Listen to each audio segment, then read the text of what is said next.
Hi guys and welcome back. So I ran out of books to read, so what I did is I went shopping and we got some new books to read for this upcoming month. So I went out, and going to the bookstore is always very special for me. I don't like ordering books online. Usually I like to inform myself online, but I like to go to the bookstore, skim through the books and see what I like, what I don't like, read a few pages, read the introduction, also see the book artwork and everything. So for me, like going to a bookstore is always a very special experience.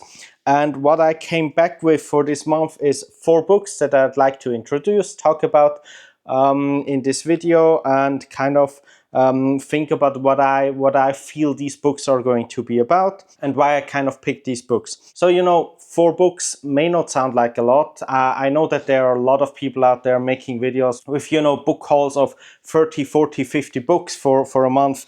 I would love to be able to read at that speed. I don't know how these people are doing it, or are they even reading all of these books? I don't know.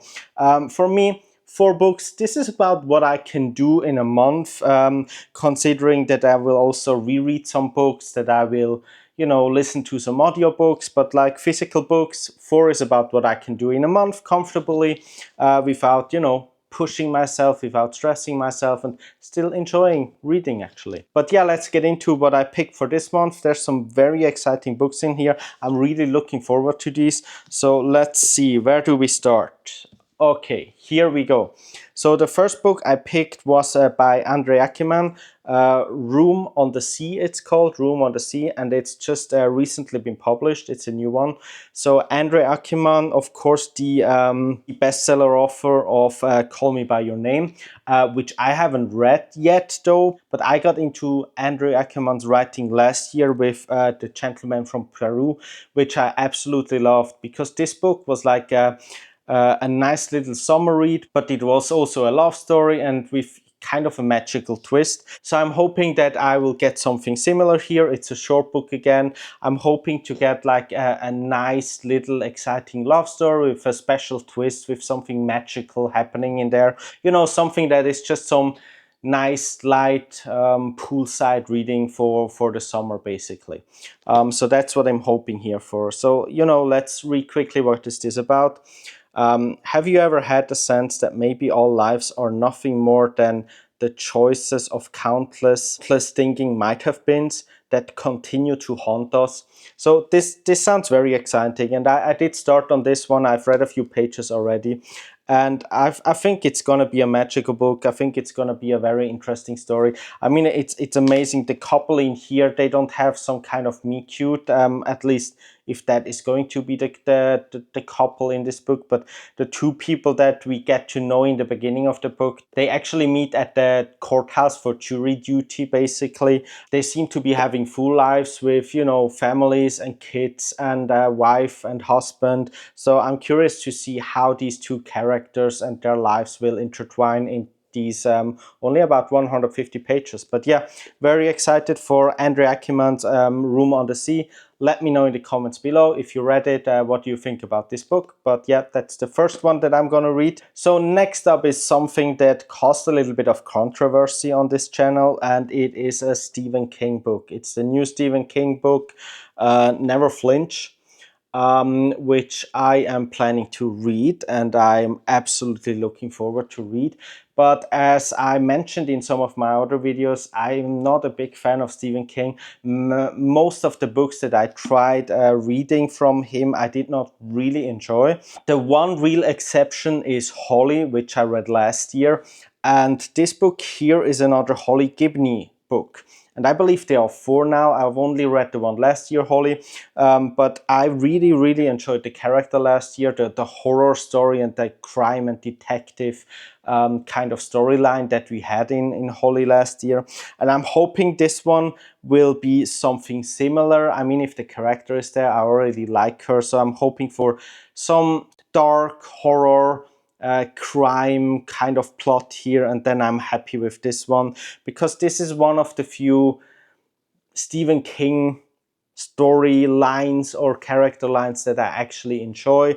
So I thought, okay, let's give Stephen King another try, but do it with one of the books that have probably the highest chance of me actually enjoying them.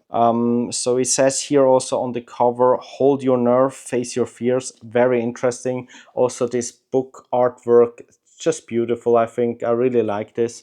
So what is this about? I actually have no idea. I just bought this based on the fact that it's a Holly Gibney story and that it is a Stephen King. So let's read the bind here. From master storyteller Stephen King comes a thrilling new novel with intertwining storylines, one about the killer on a diabolical revenge mission, another about the vigilante targeting a feminist celebrity speaker, featuring the beloved Holly Gibney and dynamic new cast of characters.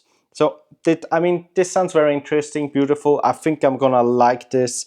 So that adds another Stephen King to the list of books that I actually like.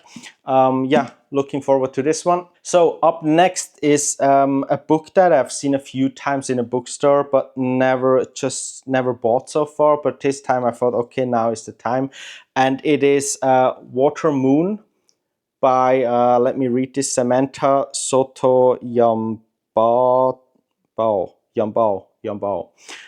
So this book, I think, is something that I got into recently that I kind of like, or these like mainly Japanese books about, something mythical, something magical, kind of connected with daily life, and often talking about regret and loss, and that is always kind of connected with something very cute, simple little plot, basically. So I thought this might be something similar to what I read, which was the Lantern of Lost Memories, which I absolutely loved. Also, I thought this one might be similar to like the stories of Before the Coffee Gets Cold, that kind of series. And I've read the first like paragraph of the bind here. I don't want to read too much because I worry that I'm learning too much about the plot. But the first paragraph told me that it might be something similar, and I would absolutely enjoy that. So it goes, on a back street in Tokyo lies a pawn shop, but not everybody can find it. Most will see a cozy ramen restaurant, and only the chosen ones, those who are lost, will find a place to pawn their life choices and deepest regrets. This sounds wonderful. It just sounds like a full fleshed out, longer book of this type of genre that I started to really enjoy recently. So I'm very curious about Water Moon and what this is going to be. I feel it will probably very touching story if we're talking about deepest regrets and life choices. Very tough and deep subject, I think. So I'm really looking forward to Water Moon as well. Last but not least, every now and then I try to read a book by an author from the country where I'm from, which is Switzerland. So for this month, I selected a crime by Philip Gurt, The Dead on Lake St. Moritz. So this is book 2 in a crime series featuring the same detective in up in the mountains in Switzerland. The first one I really enjoyed, which was Death on the Bernina Express, which I just finished last year. So I'm really looking forward to continuing on learning more about these characters by Philip Gurt. And I always, like to read a Swiss book every now and then to support the local authors. So yeah, but that's basically my reading for the month of June that I'm planning. Let me know in the comments below if you're interested into any of these books. What is your planned reading for this month? Any suggestions from me? I'm also always open to that, so let me know in the comments below. Otherwise, I'll see you in the next one. Bye guys.